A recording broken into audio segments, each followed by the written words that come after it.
아시는 분이시죠? 아니신가요? 예, 인사를 하시기도 하고 받으시기도 하는데 새해 되면 이제 새해 복 많이 받으세요라고 하는 인사들을 많이 하시잖아요. 그래서 오늘은 그 마음의 정결을 사모하는 자. 그래서 부 제목으로 복된 삶. 복된 삶이란 과연 어떤 삶인가? 그래서 마음의 정결을 사모하는 자. 잠언 22장 11절 말씀을 중심으로 함께 말씀을 나누도록 하겠습니다. 우리 잠언 22장 11절 같이 한번 읽어보겠습니다. 시작. 마음의 정결을 사모하는 자의 입술에는 덕이 있으므로 임금이 그의 친구가 되느니라. 그래서 조금 더 그 우리말 한글 쉬운 성경에서는 이렇게 되어 있습니다. 순결한 마음을 사랑하는 사람은 그가 하는 은혜로운 말 때문에 왕의 친구가 될 것이다. 그래서 마음의 정결을 사모한다. 마음이 깨끗한 거죠. 아주 순수하고 그것을 이제 사랑하는 사람은 입술에 덕이 있으므로 임금이 그의 친구가 된다는 이런 말씀인데요. 이 말씀으로 함께 말씀을 나누도록 하겠습니다. 참 먼저는 이 말씀을 보면서 그러면 마음의 정결을 사모하는 사람들이 얻는 복에 대해서 조금 말씀을 드리도록 하겠습니다.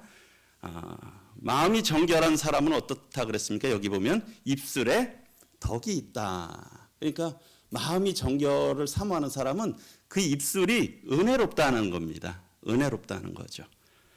그래서 이것이 덕이라는 게 히브리어로 헨이라고 한답니다. 헨인데 본래 의미는 뭐냐면 주다, 무엇을 주다 또는 아랫사람에게 몸을 굽히다 라고 하는 그런 뜻을 갖고 있습니다. 유래됐습니다. 그래서 자신보다 이렇게 낮고 이렇게 천한 사람에게 겸손하게 자신을 낮출 줄 아는 그 인품을 말한다. 그게 이제 덕입니다. 그래서 우리가 어떻습니까? 힘 있는 사람들한테, 권력 있는 사람들한테는 자동으로 무릎이 굽혀지지 않습니까? 고개가 숙여지잖아요.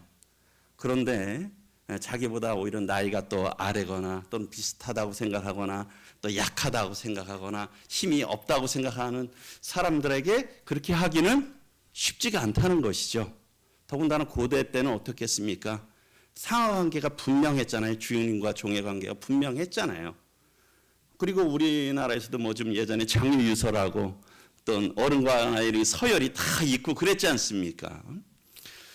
그랬는데 그래서 이것이 번역될 때 뜻으로는 이런 자비, 호의, 또 선의, 그 다음에 품위, 아름다움, 우아함. 그러니까 마음이 정결을 사모하는 사람들에게는 이런 자비로운 말이 나가고 또 호의에 또 선의를 베푸는 말이 나가고 또 품위 있는 말을 한다는 거예요. 그리고 아름다운 말을 한다는 거고요. 우아한 말을 한다는 겁니다. 예. 그런데 어떻습니까? 말은 주님께서 그런 말씀을 하셨어요. 이 말은 이 속에서 나온다. 그렇죠? 말은 어디서 나옵니까? 마음에 쌓여 있는 데서 말이 나오는 겁니다. 그 마태복음 12장에 보면 앞부분에 예수님께서 귀신 들어서 말 못하고 귀먹은 사람을 고치셨어요. 그랬더니 이 바리새인들이 그 마음에 시기가 가득해가지고 예수님이 그렇게 하신 건 좋은 일입니까? 나쁜 일입니까? 예, 좋은 일이잖아요. 귀신을 내쫓았는데. 그랬더니 그들이 어떻게 말했냐면 저가 귀신의 왕 바알세불을 힘입어서 저 일을 행한다 라고 좋게 말한 겁니까? 나쁘게 말한 겁니까? 이렇게 나쁘게 말한 거죠. 그렇게 그러한 자들에 대해서 주님께서 이런 말씀을 하셨어요. 그들은 나름대로 굉장히 열심히 있고 자기들은 잘한다고 생각한 사람들이었거든요. 그런데 그 말을 한 거 보면 나쁜 말이잖아요. 악한 말이잖아요. 그러면서 주님께서 이렇게 말씀하셨어요. 나무도 좋고 열매도 좋다 하든지 나무도 좋지 않고 열매도 좋지 않다 하든지 하라. 그렇죠? 우리 배나무에서는 배가 달리고 사과나무에서는 사과가 달리잖아요. 주님이 다른 말씀에서 나쁜 나무가 좋은 열매를 맺을 수 없고 좋은 나무가 나쁜 열매를 맺을 수 없다. 이것이 하나님이 정해주신 자연의 원리고 법칙입니다. 그러면서 그들이 그렇게 나쁜 말을, 좋지 않은 말을 한다는 것은 무엇입니까? 그 열매로 나무를 아는 것처럼 그들의 말을 들으면 그 사람을 안다는 겁니다. 그 사람의 말을 들으면 그 사람이 어떤 사람인 걸 안다는 거예요. 그렇죠? 우리 봐도 몇 번 처음 만난 분도 잠깐 얘기해 보면 우리 여기 계신 분들처럼 인생을 조금 살아보시면 어떻습니까? 바로 알잖아. 아, 이거 이 사람 이렇게 살았구나. 저 사람 생각이 저렇네. 금방 아시지 않습니까? 웬만한 거는 거의 한 90%는 안다고 생각 들어요. 뭐 속속들이 참 모를 수도 있지만 거의 웬만하면 알아요. 그래서 그 열매를 나무로 아는 거예요. 그 사람이 말하는 것으로 그걸 판단할 수 있는 거죠. 그러면서 주님께서 그들을 바리새인들을 향해서 독사의 자식들아 라고 엄히 책망하셨어요. 그러면서 너희는 악하니 어떻게 선한 말을 할 수 있느냐? 이는 마음에 가득한 것을 입으로 말함이라. 그러니까 마음에 가득한 것을 입으로 말해요. 제가 이제 일이 아이들하고 같이 있는 주로 초등 뭐 중등하고 같이 있는데 아이들이 그냥 자꾸 하는 말들이 있어요. 요즘에 하니까 뭐 발로인가요? 혹시 아십니까? 발로? 여긴 잘 모르시죠? 저도 잘 모릅니다. 근데 그게 게임 이름이에요. 에? 애들이 매일 하면 그런 얘기를 많이 해요. 그래서 이거 끝나고 빨리 집에 가서 이거 해야지. 에? 그러다 하게 되면 어젯밤에 어떻게 됐는지 그 얘기를 계속해요. 아이들의 마음에는 무엇이 가득하겠습니까?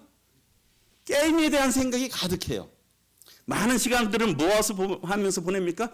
아이들이 요즘 방학인데 아이들이 굉장히 피곤해해요. 왜 그렇겠습니까? 늦은 시간까지 게임을 하는 거야.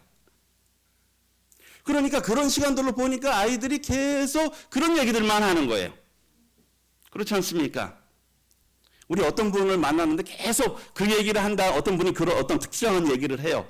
그러면 우리가 생각할 수 있죠. 아, 이분의 요즘 관심사가 이거구나. 그렇지 않습니까? 우리 소그룹으로 모였는데 어떤 주제를 가지고 이 얘기해요. 이게 뭐 아주 영적일 수도 있고 아니면 뭐 어떤 부분일 수도 있고 하면 아, 우리 그룹의 요즘의 관심사는 이런 거구나. 그렇지 않습니까? 네.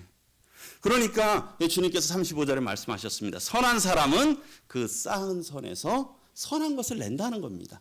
그렇죠? 마음에 가득하면 그것이 입으로 나와야 돼. 안 나올 수가 없어요. 마음에 가득하니까. 이게 나와야 되는 차고 넘치니까요. 그리고 악한 사람은 어때요? 그 쌓은 악에서 악한 것을 내는 겁니다. 그러다 보니까 잠언 22장 11절에서 마음의 정결을 사모하는 자에게는 어떻습니까? 그 입술이 덕을 말하는 거예요. 이게 마음의 정결이라고 하는 것은 무엇이에요? 특별히 하나님께서 주신 마음이야. 이 겸손한 마음이고, 그리고 다른 사람이 정말 잘 되기를, 복받기를, 세워지기를 원하는 말이에요. 그렇지 않습니까? 마음이잖아요. 그게 정결한 마음이잖아요. 내가 잘 되고 내가 높아지고자 하는 것은 죄된 본성입니다. 죄로 인해서 온 거예요. 참된 사랑이라는 아름다운 마음은 이타적인 거잖아요.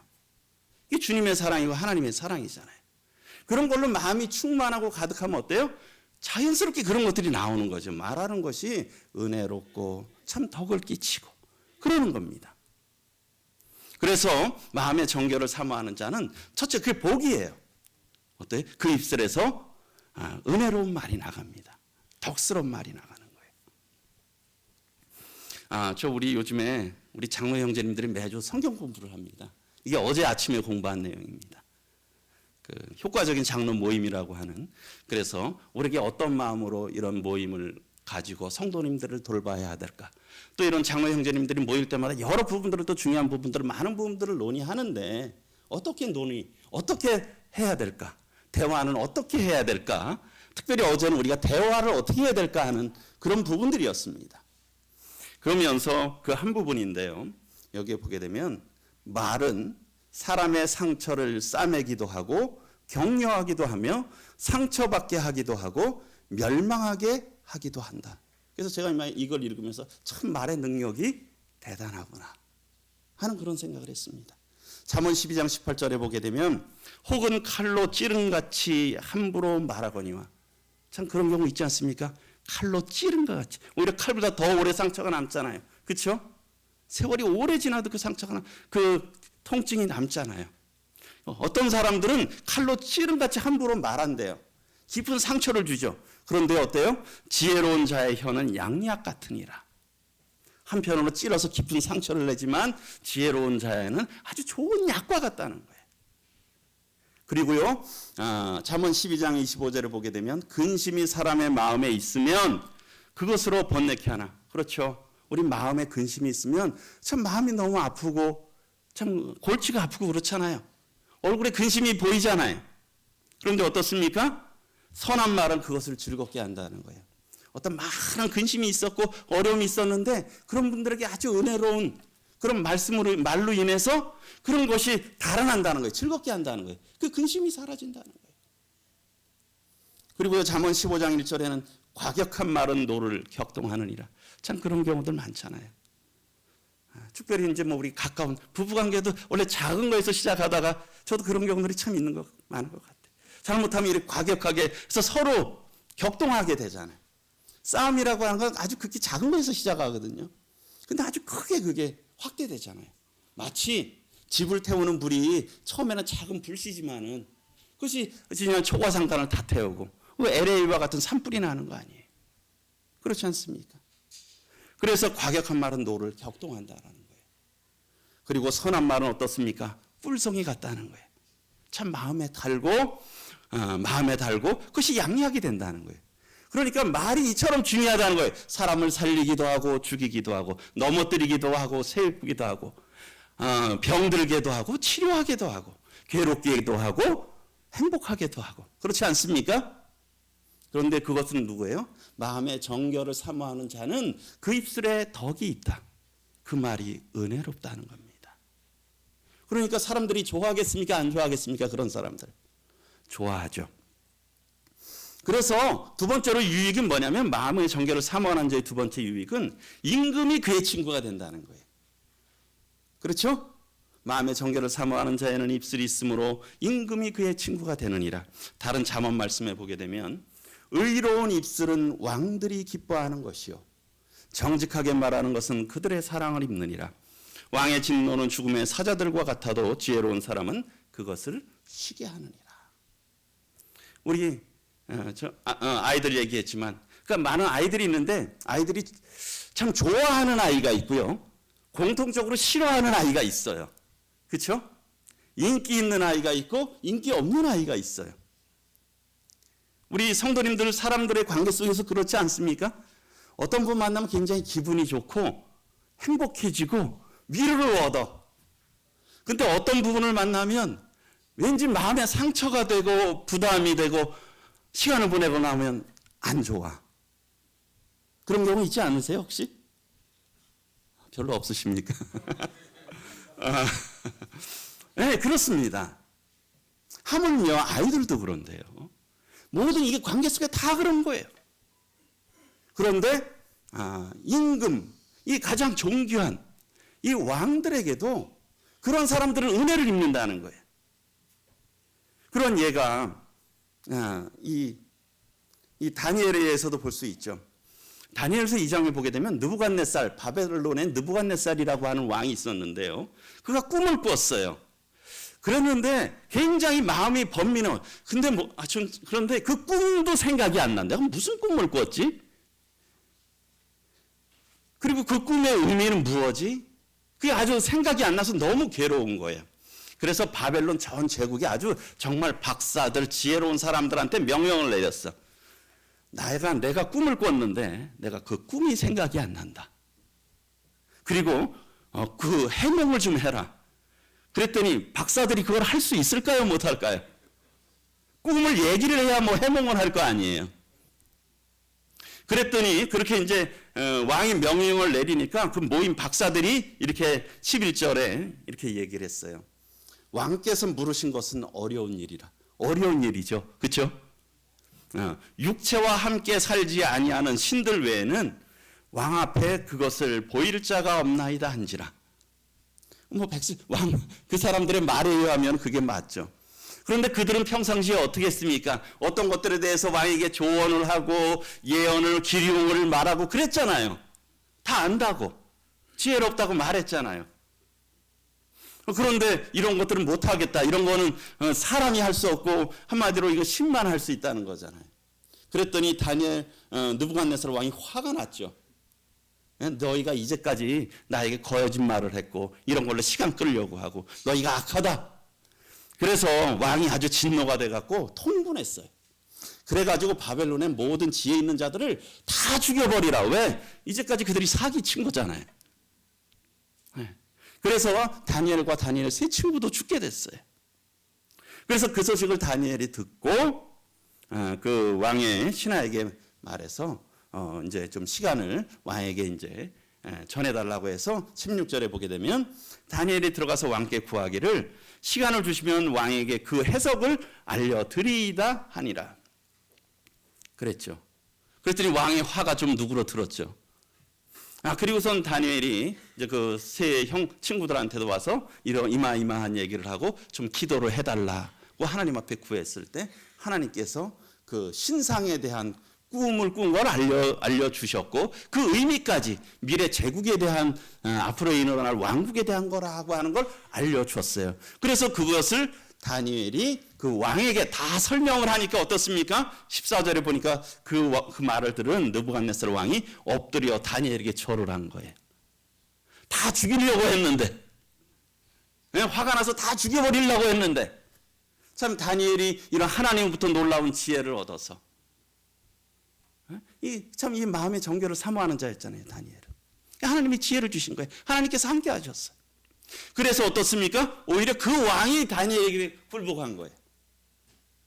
그리고 하나님을 그가 이렇게 찬양하게 되죠, 그 왕이. 그래서 다른 사람들 다 생명을 얻었잖아요. 이와 같이 참 이런 지혜로운 말, 은혜로운 말은 참 이 왕 앞에 쓰고 존귀한 자 앞에 쓴다는 것입니다. 이처럼 우리가 마음의 정결을 이렇게 사모하게 될 때 큰 은총을 받죠. 그래서 다니엘서 10장에 보게 되면 다니엘에게 또 이렇게 이상이 나타나는데요.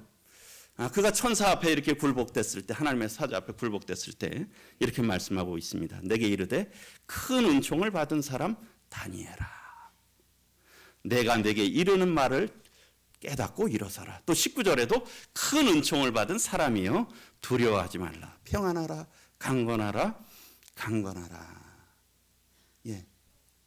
이 큰 은총을 받았잖아요, 다니엘은. 큰 은총을 받았어요. 그는 정말 하나님 앞에 살아가기를 원했어요. 정결하게 살아가기를 원했잖아요. 그 많은 대신들이 다니엘이 참 잘 되는 걸 보고 한마디로 배가 아팠잖아요. 그렇죠? 그래서 고발하고자 했지만 다니엘이 잘못한 게 하나도 없어서 그의 말에도 허물이 없고 그가 어떤 많은 정사를 하면서도 어떤 비리가 없고 아주 정직하게 했고, 다만 뭡니까? 하나님 앞에 기도하는 것만, 그걸로 아니면은 그를 죽일 방법이 없었던 거잖아요. 그처럼 그는 하나님 앞에 정결하게 살고, 참 그가 바벨론으로 잡혀왔을 때 다니엘서 1장에 보게 되면 참 그 포로에서 잡혀왔잖아요. 이 나라는 이제 다 멸망이 될 상황이잖아요. 다니엘의 참 그래도 지혜가 있어서 이쪽으로 왔잖아, 젊고. 그랬으면 그가 소망이 있을까요? 자기 왕국과 믿음에 대한. 그러나 어떻습니까? 그는 참 왕이 주는 진미를 거부하고 하나님 앞에 자기를 정결하게 하기를 결심했어요. 참 마음의 정결을, 하나님 앞에 그 신앙을 지켜가기를 원했다는 거예요. 그랬을 때 하나님께서 그를 참 존귀한 자 앞에 서게 하시고 큰 은총을 받게 하셨다는 거예요. 그래서 우리 마태복음 5장 8절인데 같이 한번 읽어보겠습니다. 시작.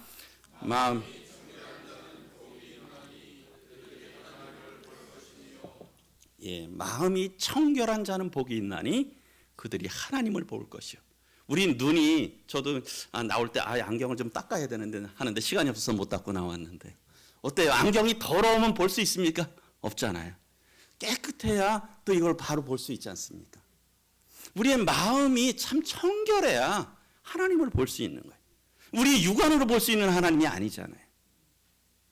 또 하나님은 그러한 사람하고 가까이 하세요. 하나님이 다윗과 참 가까이 했잖아요.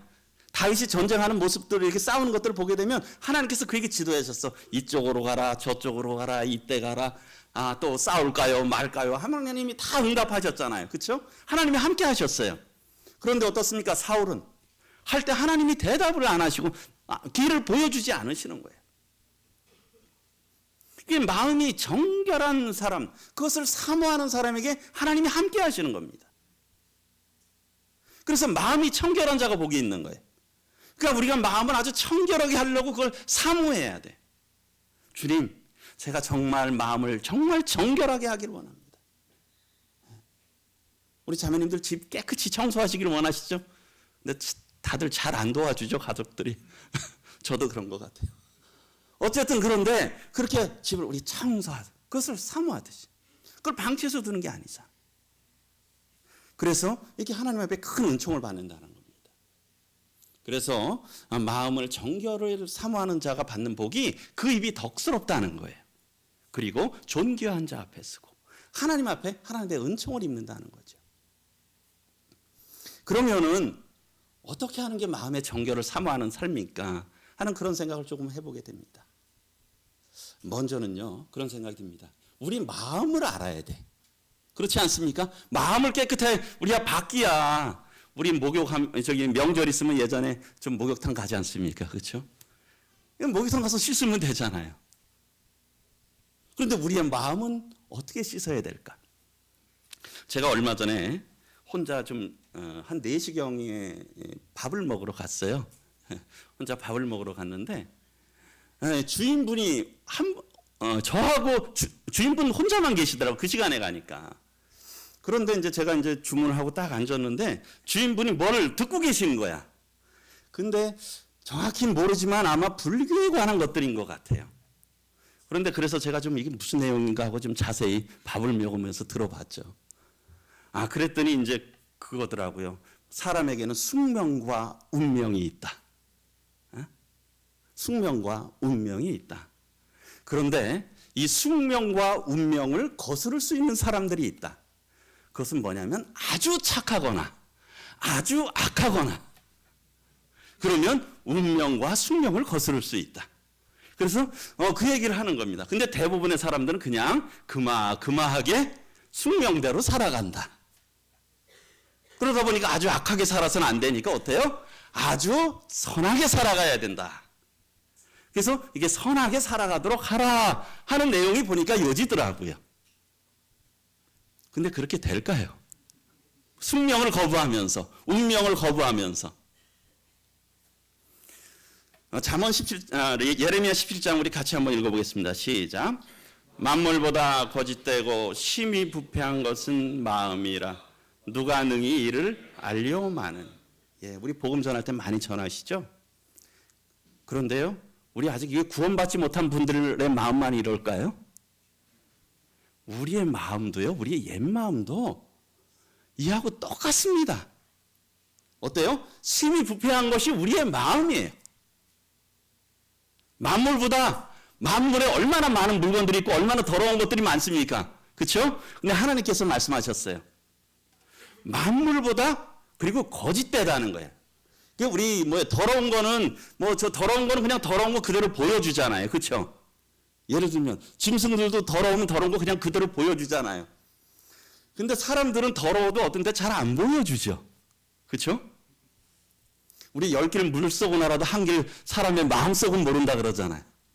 그렇죠? 그러니까 거짓된 거야. 더러워도 더럽지 않다고 해. 모든 것들은 더러우면 다 그렇게 더러우게 만물에 있는 것들은 그렇게 보여줘요. 그래서 거짓되고 심히 부패한 것이 우리의 마음이라는 거예요. 그러니까 우리의 옛사람은 쓸만한 것이 하나도 없다는 거예요. 그럼 어떻게 했어요? 사도 바울이 로마서 7장에서 로마서 7장은 로마서 3장부터 하나님의 의가 나오거든요.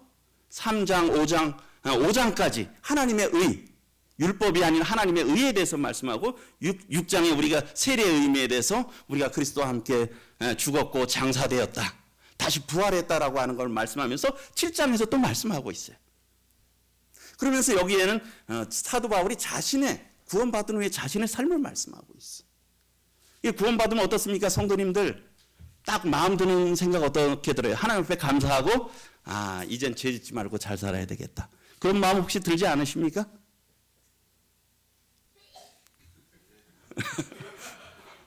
네, 당연히 들지요. 당연히 들죠. 안 들면 이상한 겁니다. 당연히 하나님 앞에 이제는 잘 살아야지. 죄 짓지 말고 살아야지. 그런데 해보니까 잘 되던가요, 그게? 그 7장의 내용이 그 내용입니다. 그러면서 그렇게 내가 이거 해보려고 하는데 18절에 내 속 곧 내 육신에 선한 것이 거하지 아니하는 줄을 아노니 나의 속에 선한 것이 없다는 거예요. 뭡니까? 원함은 있어요. 참 착하게 살아야지. 의롭게 살아야지. 주님이 주신 새로운 마음이 있어요. 그런데요, 선을 행한 능력이 없다는 거예요. 그리고 19절에 내가 원하는 바 선을 행하지 아니하고 도리어 원하지 아니하는 바 악을 행하는도다. 선을 원하는데 선을 행하지 않고 오히려 악을 행하는 거야. 그러니까 사도 바울이 괴로울까요? 안 괴로울까요? 그래서 7장 후반부에 오라 나는 공고한 사람이로다. 이 사망의 몸에서 누가 나를 건져내려라 하고 그가 탄식하잖아요. 예, 이 예쁜 성은 회복이 안 돼요. 구원받은 후에도 여전히 남아있다는 겁니다. 이 율법을 따라 섬기는 삶. 우리가 구원받은 후에도 여전히 율법을 따라 섬겨갈 수가 있다는 겁니다. 그리고 또 하나는 우리의 새 본성을 알아야 되는 거예요. 우리 지난주에 우리 조대 형제님 우리의 정체성 말씀하셨잖아요. 저도 그 말씀을 들으면서 다시 말씀들을 또 저도 예전에 교훈 받았던 것들을 다시 나누게 됐는데요. 우리의 정체성, 우리의 새로운 마음. 고린도후서 5장 17절에 보면 그런즉 누구든지 그리스도 안에 있으면 새로운 피조물이라. 이전 것은 지나갔으니 보라 새 것이 되었도다 말씀하고 있죠. 그래서 로마서 7장에 보게 되면 그러므로 내 형제들아 너희도 그리스도의 몸으로 말미암아 율법에 대하여 죽임을 당하였나니. 율법에 대해서 우리는 어땠다고요? 죽임을 당했다는 겁니다. 우리가 죽은 사람에 대해서는 더 이상 처벌할 수 없잖아요. 그렇죠? 우리가 죽었기 때문에 예수님께서 죽으실 때 우리도 같이 죽었기 때문에 결국은 그 하나님의 율법으로 우리를 이제 더 이상 책망할 수가 없으세요. 죄에 대한 심판이 사라졌어요. 왜? 예수님이 대신 죽으셨으니까. 그때 우리도 같이 죽었으니까. 그럴 뿐만 아니라 우리가 율법적으로도 율법에 대해서 완전히 죽은 거예요. 그리고 이는 다르니 곧 죽은 자 가운데서 살아나신 이에게 가서 이 살아나신 이 누굽니까? 주님이시잖아요. 가서 우리가 하나님을 위하여 열매를 맺게 하려 함이라. 우리 새로운 가정이 또 결혼했는데요. 이 두 부부가 참 온전한 연합을 이루고 사랑을 하면 거기서 무엇이 태어납니까? 그 열매, 자녀가 태어나잖아요. 그렇지 않습니까? 우리는 예전에 종의 노예였어요. 율법에 종속되어 있었죠. 그러다 보니까 죄를 짓고 싶지 않아도 죄와 연합되어 있으니까 죄를 질 수밖에 없는 거예요. 원하지 않지만. 죄의 본능이 있는 거예요. 그런데 우리가 이제는 어떻습니까? 새로운 주님과 연합된 거예요. 그 주님과 연합되면 어떤 열매가 나옵니까? 이 성령의 열매가 나오는 거죠. 아름다운 열매가 나오는 거야. 이것이 우리의 새 본성이라는 겁니다. 그래서 우리가 주님과 연합된 삶을 살아갈 때 불교에서 그렇게 노력해서 다른 종교에서 노력해서 되는 게 아니라 우리는 안 되고 주님과 연합된 것으로 살아갈 때 우리가 새로운 능력의 삶을 살 수 있다는 겁니다. 그래서 우리가 죽었으므로 율법에 죽었으므로 벗어났잖아요. 그래서 우리가 어떻게 했냐? 이제 영의 새로운 것으로 섬겨야 된다. 율법에 조문으로 섬겨서는 안 된다. 그 아이언사이드 형제님께서 로마서 7장 강의 전도 출판사에서 이런 말씀을 하셨어요. 로마서 7장을 강의하시면서 사람이 회개할 때 자연스럽게 떠오르는 생각은 하나님으로부터 거듭났으니 결심하고 노력해서 자신을 율법에 복종시켜 거룩한 삶을 성취해야 한다는 것이다. 회개했을 때 거듭났을 때 자연스러운 생각이 이젠 거룩하게 살아야지. 내가 노력해서 주님의 뜻에 순종하면서 살아야지. 물론 이것이 나쁜 생각은 아닙니다. 그런데요. 이 로마서 7장에 대한 강해입니다. 로마서 7장의 내용이. 그리고 그러니까 하나님께서 그 시험을 허락하신다는 거예요. 그래 너 한번 그렇게 살아봐. 네 열심으로 잘할 수 있지. 그래 계속 열심히 해서 살아봐. 하는 거예요. 허락하셔서 그래서 그의 백성들이 신자 안에 있는 육신이 불신자 안에 있는 육신보다 더 나을 게 없다는 것을 경험적으로 배우게 하신다는 거예요. 그렇게 살아보니까 내가 조금 괜찮은 사람인 줄 알았는데 나나 저 밖에서 범죄하고 있는 아직 하나님 믿지 않은 사람의 그들의 육신이나 내 육신의 내 의나 별반 차이가 없구나. 그래서 하나님이 경험적으로 깨닫게 하신다는 거예요. 경험적으로. 우리 조대희 형제님이 그러셨잖아요. 참 예수님 믿고 학교에서 복음 열심히 전하고 막 이렇게 하는 그런 아주 그냥 처음에 그런 뜨거움이 있었는데 어느 순간에 되니까 그것이 철저히 무너져 버리는, 참 내가 얼마나 악한 자인지 좌절하게 되는 그런 것들을 하나님이 경험적으로 깨닫게 하신다는 거예요. 제가 그 자매님 간증 잠깐 올라갔더니 자매님도 영적으로 죽은 때가 있다고 그런 얘기를 하시는 것 같아요. 그렇지 않았으면 형제님하고 심각한 위기가 될 뻔했다고 하는 걸 제가 그때 잠깐 올라가서 그때 들었는데 그런 때가 있다는 거예요. 그러한 육신의 노력이 그칠 때 그때 부활하신 그리스도로 채워져서 성령을 통해서 이런 부분들에서 자유를 누리게 된다는 겁니다. 이게 로마서 7장에 대해서 지금 말씀하고 있는 거예요. 그래서 바울은 1인칭 단수로 여기 나라고 하는 게 되어 있는데 쓴 것은 그의 경험을 힘있게 묘사하는 것들도 있지만 그런 독자들로 하여금 이것이 스스로 공감해서 이것이 나의 이야기가 되기를 원한다. 제가 지난번에 보여드렸는지 저도 이 말씀을 제가 이 문영건 형제님께서 그 청년 캠프지에서 이렇게 한 걸 제가 듣고 참 저에게도 많은 도전과 깨달음이 됐어요. 율법주의적인 사람의 특징들 여러 가지가 있는데요. 이것은 구원받은 그리스도인들을 말하는 겁니다. 구원받은 성도들을 말하고 있어요. 근데 율법주의적인 사람이 될 수 있다는 거예요. 뭐냐? 자기 자신에 대한 신뢰가 있다는 거예요. 내가 결심하고 노력하면 거룩한 삶 살 수 있다. 나의 열심과 헌신, 가능성으로 하나님께 기여할 수 있다. 그리고요, 그런 사람들은 또 하나님과의 내적 친밀함보다도 외적 활동을 중시해요. 그래서 난 집회 참석 잘하지. 예배에 꼬박꼬박 참석하지. 또는 주일학교 학생회 또는 여러 부분에서 봉사하고 있지. 그리고 헌금하고 있지. 기도하고 있지. 말씀 읽고 있지. 그러니까 나의 신앙은 괜찮은 거야. 이 정도면 나쁘지 않아. 그리고 이제 이런 활동들을 잘하면 하나님의 은총을 받을 것이라고 생각하고 이런 것들을 잘못하면 하나님으로부터 벌을 받을까 하는 그러한 두려움에 사로잡혀 있다는 거예요. 그리고요, 또 특징은 영적인 우월감이 있어요. 그리고 다른 사람들에 대한 판단이 앞서는 거예요. 나는 그래도 이렇게 잘해. 내가 어려운데도 이렇게 잘하고 있는데 저 정도는 도대체 뭐 하는 거야? 그런 판단을 쉽게 한다는 거죠. 제가요, 우리 조대희 선교사 참 얼마 전에 전쟁 있을 때 거기 다시 남기로 한 거 그걸 보면서 저도 참 정말 그 믿음이 대단하다. 성도님들 그런 생각 드시지 않으셨어요? 예, 들으셨죠? 근데 형제님은 그 얘기 거의 안 하시고 오셔서 저는 그냥 거기서 평안하게 하고 있습니다.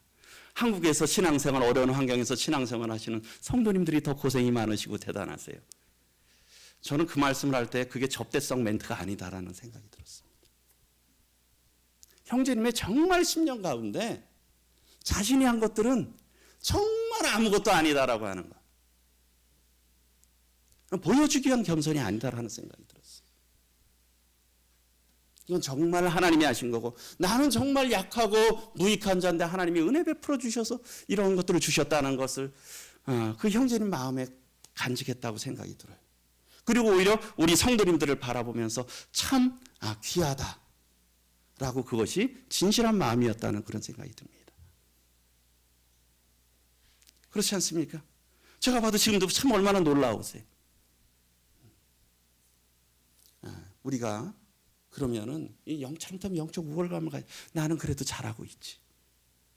그러면 상대방을 판단하잖아요. 그리고요, 또 하나는 내적인 성장보다는 활동에 관심이 많아요. 주님과의 어떤 친밀한 교제를 누리는 것보다는 어떤 결과들이 좋은, 교회에서도 어떤 것들을 딱 했는데 잘 됐어요. 그런 기분이 굉장히 좋아요. 근데 뭐가 안 좋아? 그럼 굉장히 낙담이 돼. 그리고 이게 왜 안 됐을까? 아마 다른 성도, 저 성도 때문일 거예요. 저 성도 때문일 거예요. 하는 그런 판단의 마음이 든다는 거예요. 그러니까 어때요? 잘 되면 교만하고 못 되면 낙담되고. 네, 그럴 수 있다는 거죠. 그리고요, 하나님 앞에서 자신 모습보다 하나님이 나를 어떻게 보시느냐가 보다는 뭐냐, 다른 성도들이 나를 어떻게 보느냐가 굉장히 중요해. 다른 성도들이 나를 훌륭한 그리스도인으로 보는 거에 대해서 굉장히 중요하게 생각해. 그러니까 다른 성도들이 나를 인정하고 높여주면 기분이 좋아. 근데 나에 대해서 그런 평가를 받지 못하면요, 기분이 나빠. 그리고 하나님께서 함께 하시는 임재보다 어떤 형식을 준수한다는 거죠. 이것이 율법주의적인 로마서 7장에 대한 이런 강의의 그런 부분. 그래서 다른 사람들, 또 어떤 성도, 또 부부와의 사이에서 일어나는 대부분의 문제들은 사실은 나의 자존심이잖아요. 근데 우리 나라고 하는 옛 나는 뭡니까? 만물보다 거짓되고 심히 부패한 것은 내 마음이라. 그렇죠? 내 마음이잖아요. 내 속에 선한 것이 거하지 않는다. 그것이 우리의 나에 대해서 나의 옛 모습을 알고, 그러나 그리스도 안에 있으면 새로운 피조물이라. 나는 죽고 주님으로 산다라고 하는 우리가 그러한 정체성에 대해서 분명히 알고 있다면, 그게 뭐예요? 나의 자아가 처리되지 않은 데서 온 거예요. 내가 여전히 살아있는 거야. 그러다 보니까 어때요? 뭐 의견이 다르면 그냥 삐쳐버리고, 그리고 털어지고, 그리고 뭐 인정 안 해주면 서운하고, 섭섭하고, 억울하고, 분하고, 질투나고, 시기하고, 무시당해 기분 나쁘고, 자존심 싸움하고, 짜증나고, 용서하지 못하는 마음. 이것이 율법주의자기, 아직도 여전히 옛 우리의 그런 모습으로 살아가는 우리의 모습이 될 수 있다는 겁니다. 이것은 하나님 앞에 악한 것이죠. 제가 제 그 얘기를, 저도 제 옛날에 있었던 이야기를 2009년도 3월 7일부터 있었던 이야기인데, 제가 이제 부서지기 시작한 날이라고 여기에 썼는데, 이 큐티 노트들 그때 했었잖아요.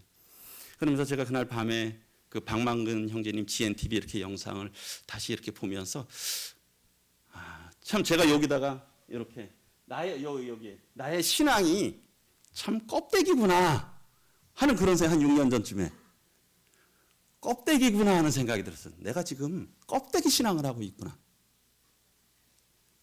그러면 좌절이 될까요, 안 될까요? 30년 이상을 그래도 주님 섬겨보겠다고 했는데 느낀 게 뭐냐면 이게 껍데기였네. 뭐 우리 속된 말로 멘붕이 온 거죠. 참 여전히 그런 저의 성숙되지 못한 모습들, 육신적인 모습들이 많고, 그런 것들을 보면서 하면서 참 내가 껍데기 신앙을 해왔구나 하는 그런 생각이 들었어요. 그리고 이제 또 어떤 분들에 대해서 이런 그 우리의 죽음, 부활 이런 것들을 이렇게 제 주변에서 저에게 교제해 주는 분들이 있었어요. 그럼 제가 그분들하고 논쟁들을 많이 했어요. 많이 했어요.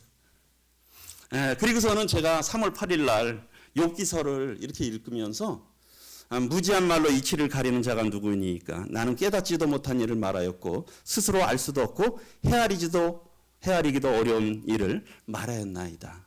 제가 욥기 그 위에 쓴 글이 그 욥기 42장을 제가 손으로 쓴 겁니다.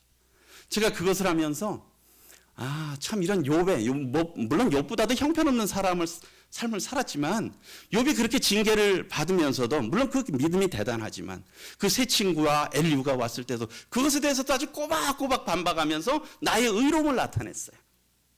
근데 나중에 하나님이 딱 나타나셔서 하나님의 어떠하심을 알아니까 욥의 태도가 그렇잖아요. 참 제 모습이 그런 것들을 생각을 했어요.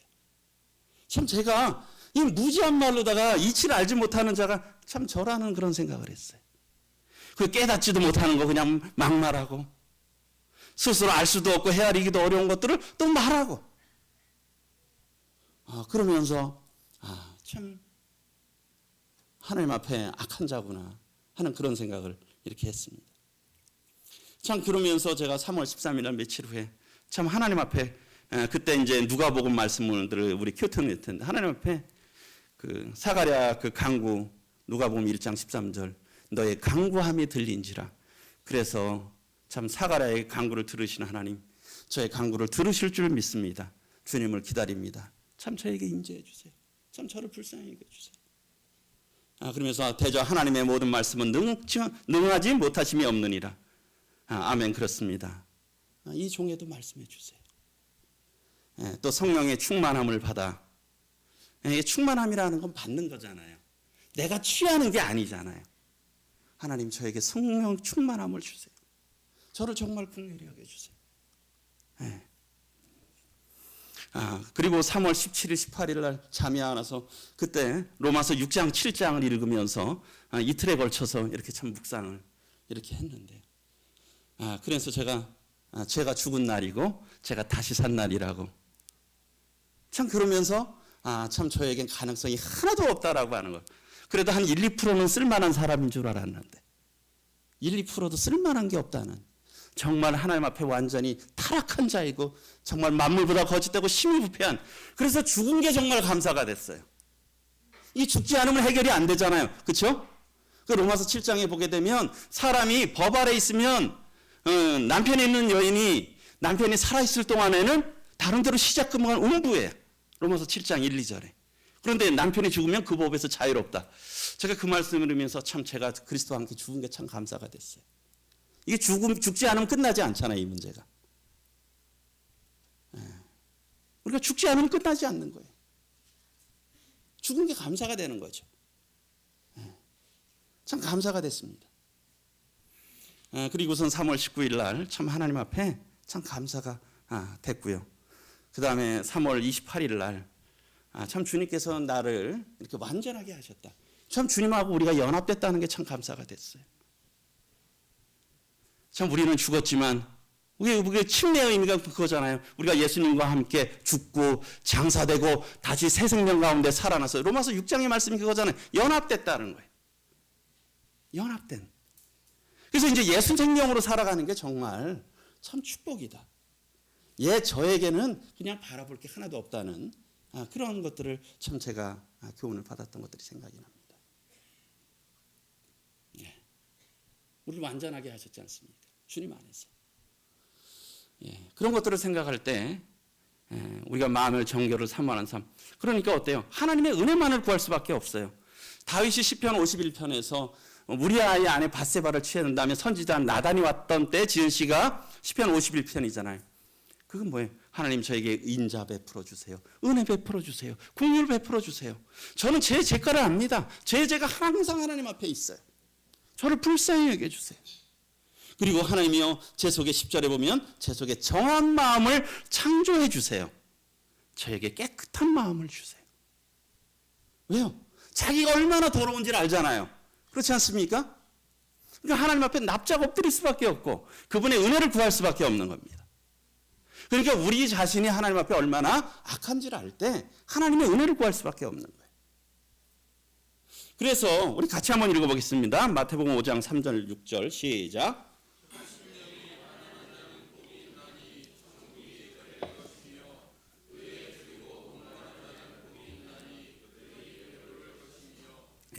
심령이 가난한 자는 복이 있어요. 부자가 하늘나라 가기가 어려운 게 낙타가 바늘길 통과하는 것보다 더 어렵다 그랬지 않습니까? 그렇죠? 심령이 정말 가난한, 우리의 연약함, 우리의 마음이 얼마나 더러운지, 우리가 가능성이 없는지를 알 때, 그리고 이것이 정결해지기를 사모할 때 어때요? 우린 빈털털이잖아요. 빈깡통 아닙니까? 빈깡통이잖아요. 근데 내가 뭔가로 채웠다고 나를 생각하면 이 부요한 죄, 마치 라오디게아 교회 성도들처럼. 그 심령이 가난한 자가 복이 있는 거예요, 주님이. 그리고요, 배가 고파야 되잖아요. 의에 줄여야 되잖아요. 목이 말라야 되잖아요. 그렇죠? 줄이고 목마르면 어떻습니까? 체면도 별로 없잖아요. 한 일주일 굶어 보세요. 그럼 어떻게 되겠습니까? 뭐 체면이 있습니까? 체면이고 뭐고 없잖아. 우리가 주님 앞에서 정말 주님 정말 저는 의에 줄였습니다. 정말 목이 마릅니다. 주님 정말 저를 불쌍히 여겨주세요. 저를 긍휼히 여겨주세요. 주님의 도우심이 없으면 저희는 살 수 없어요. 이런 자가 복이 있다는 겁니다. 그리고 또 실질적인 거에서 우리가 이제 성령을 따르는 삶, 주님과 동행해야 되지 않습니까? 갈라디아서 5장 이 말씀이 우리 올해 하나씩 이렇게 뽑으셨잖아요. 제가 뽑은 말씀이 이 말씀인데요. 내가 이르노니 너희는 성령을 따라 행하라. 그리하면 육체의 욕심을 이루지 아니하리라. 우리는 어떤 때 보면 늘 갈등해요. 이거 하려고 그러니까 이거 시간이 들어야 되고 내 힘이 들어야 되고 수고가 들어야 되고 내 돈이 들어야 돼. 그러니까 내 육신은 하고 싶겠습니까? 하기 싫겠습니까? 하기 싫은 거예요. 근데 하나님은 성경은 어떻습니까? 그래도 해야지. 어떻게 해야 되겠습니까? 우리는 늘 연속에 있다는 거예요. 그러다 보니까 우리는 언제나 계산하잖아요. 이런 것들을 어떤 사람들이 이목도 계산할 수 있고 여러 가지 이해타산을 계산할 수도 있다는 거예요. 그러나 우리가 성령을 따라 행하라는 거예요. 주님과 동행하라는 거죠. 그래서 예전에 에베소 6장에 보게 되면 너희는 항상 기도하고, 그래서 예전 성경에 무시로 기도하다는 거예요. 그렇죠? 우리가 정해놓고도 기도하지만 무시로 늘 어떤 것들을 결정하면서도 기도하고 또 이렇게 늘 살피는 그런 것들. 그래서 우리가 주님과 동행하고 결정을 해야 되는 거죠. 그리고요, 또 어떻습니까? 하나님은 우리가 완전하기를 물론 추구해야 되죠. 그러나 우리는 완전한 자가 아닙니다. 흠이 없는 자가 아니에요. 하나님이 다윗을 그 마음에 합한 자라고 사도행전에서 칭찬하셨잖아요. 그러나 다윗처럼 악한 범죄를 저지른 사람 여기 성도님들 중에 없으세요? 혹시 사람 살인 교사하신 분 있으세요? 없으시잖아. 네. 그런데 그는 그런 것들을 했을 때 하나님 앞에 정직하게 나갔다는 거예요. 이 자백이라는 거예요. 완전한 자. 제가 그런 2019년도에 그런 경험했다고 해서 완전하게 살겠습니까? 여전히 연약한 그런 부분들이 있지만 그래도 예전보다는 좀 나은 것 같아요. 우리는 불완전한 자예요. 그래서 우리가 주님 앞에 자백할 때, 그래서 우리가 시시로 생각나면 그때 주님 앞에 자백할 수 있잖아요. 주님, 제가 잘못했습니다. 제 마음이 깨끗하지 못했습니다. 어떤 행동이 이랬든 어떤 좋지 않은 마음을 품었더라도, 걔네는 어떤 내가 높아지려는 마음을 품었든 내가 욕심을 내려는 마음을 품었든 누구를 미워하려는 마음을 품었든, 그러면 아니면 그런 마음을 계속 품고 있든 주님 앞에, 주님 정말 죄송합니다. 다윗은 그 사울왕의 옷깃을 자르는 걸로 인해서 마음에 찔렸다 그랬잖아요. 그렇죠? 옆에 있는 신하들은 죽여라 그랬는데 옷깃 자르는 걸로도 그 마음이 그렇게 깨끗했다는 거예요. 그러니까 우리가, 그렇죠, 우리 예전에 새 신발 사면 어떻게 됩니까? 새 운동화 사면 조심조심 걷지 않아요? 먼지 묻을까 봐. 그렇죠? 근데 나중에 한 일주일 씹어서 더러지면 어떻습니까? 그냥 진흙탕이거든 막 가잖아. 그렇죠?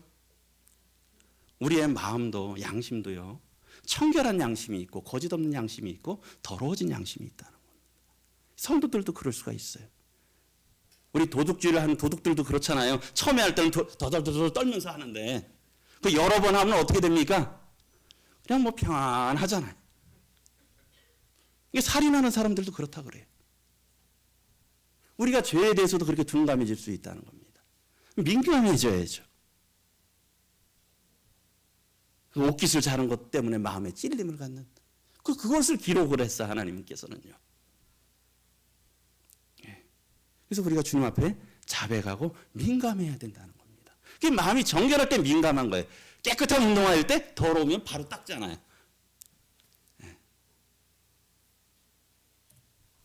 그래서 깨끗함을 유지하는 방법, 제가 집 청소를 생각을 해봤어요. 우리 집을 깨끗하고자 하는 마음이 있어야 깨끗해지지 않을까요? 그렇죠? 우리 어떤 데 보면 야, 집 좀 치워라 그런데 깨끗한데요? 혹시 자녀들이 그럽니까? 깨끗한데요? 그럼 그 집이 깨끗하게 될까요? 안 되죠. 자기 수준을 깨끗하다고 하면 안 되잖아요. 내 마음이 깨끗한데요? 누구의 수준으로요? 하나님의 말씀의 수준으로, 하나님 앞에서 깨끗해야 되는 거예요. 언니 방은 제 방보다 더 더러운데요. 그렇게 하면 안 된다는 거죠. 저 성도는 저보다 더 한대요. 안 그런 거죠. 우리가 하나님의 기준에서 깨끗해야 되는 거죠. 깨끗하고자 하는 마음이 있어야 돼. 그 다음에 어떻습니까? 그 다음에요? 집을 더럽히지 말아야 되겠죠. 그러려면. 더럽히면 안 돼요. 그런데 그게 또 잘 안 되잖아요. 어떤 데 보면 성민이 와서 더럽힐 수 있고 어디 아기들이 놀러 와서 더럽힐 수도 있고. 그럼 어떻습니까? 더러운 부분을 깨끗이 바로 치워야 되잖아. 그래야 그게 집이 깨끗하게 유지되지 않습니까? 일단 마음이 있고 더럽히지 않고 더러워진 부분들은 바로 치우고. 그래야 깨끗하게 되지 않습니까? 집이. 우리의 마음이 어떨까요? 마음의 정결을 사모해야 돼. 청소를 하고자 하는 마음이 있어야 된다는 거예요. 내 마음을 깨끗하게 유지하고자 하는 마음이 있어야 돼요. 나는 다른 성도보다 나은데 이 정도면 깨끗하지? 그것이 아니라는 것이에요. 하나님 앞에서 보시기에 우리가 청결한 마음을 품어야 된다는 거예요. 그리고요, 어떻습니까? 더럽히지 말아야 되잖아요. 그러니까 성령님에게 순종해야 되죠. 그래서 마음을 더럽히지 않고 행실을 더럽히지 않도록 우리가 순종하고 힘써야 되겠죠. 성령을 따라 행하는 겁니다. 그래도 어떤 데 보면 우리가 더럽혀지잖아요. 우리가 왜? 연약하니까요. 그럴 때 어때요? 더러워진 마음 바로 자백을 해야 되잖아요. 치워버려야 되죠. 계속 그런 것들을 우리 평생에 힘쓸 일이라고 생각됩니다. 평생의 소원은 뭐예요? 우리의 마음을 정결케 하는 것. 네. 그래서 요약을 드리면 마음의 정결을 사모하는 자의 복이 뭡니까? 입술에 덕이 있다는 거예요. 왜? 속에서 그것이 나오니까. 그리고요, 임금이 그의 친구가 된다는 거예요. 존귀한 자들이 된다. 하나님의 은총을 입어요. 하나님이 가까이 하심이 이런 자들에게 있잖아요. 그리고요, 어떻게 이게 우리가 마음에 정결하는 삶을 살 수 있을까? 우리 자신을 알아요. 우리 옛 마음은 저희는 기대할 게 없다는 겁니다. 혹시 기대한다면 우리 대청소를 한번 해야 돼요. 주님 앞에 나가서 정말 대청소를 해야 돼요. 주님, 제가 여전히 그래도 이 정도면 깨끗하다고 생각하고 있어요. 제가 얼마나 더러운지 좀 제 자신을 좀 보게 해주세요. 정말 저를 긍휼히 여겨주세요. 그런 것들이 필요하다고 생각됩니다. 그리고요, 우리의 새 본성, 우리의 정체성이잖아요. 예수님으로 사는 생명, 거듭난 생명. 나는 죽고 예수님의 생명으로 사는 생명인 이러한 것을 우리가 밝히 알아야 된다는 거예요.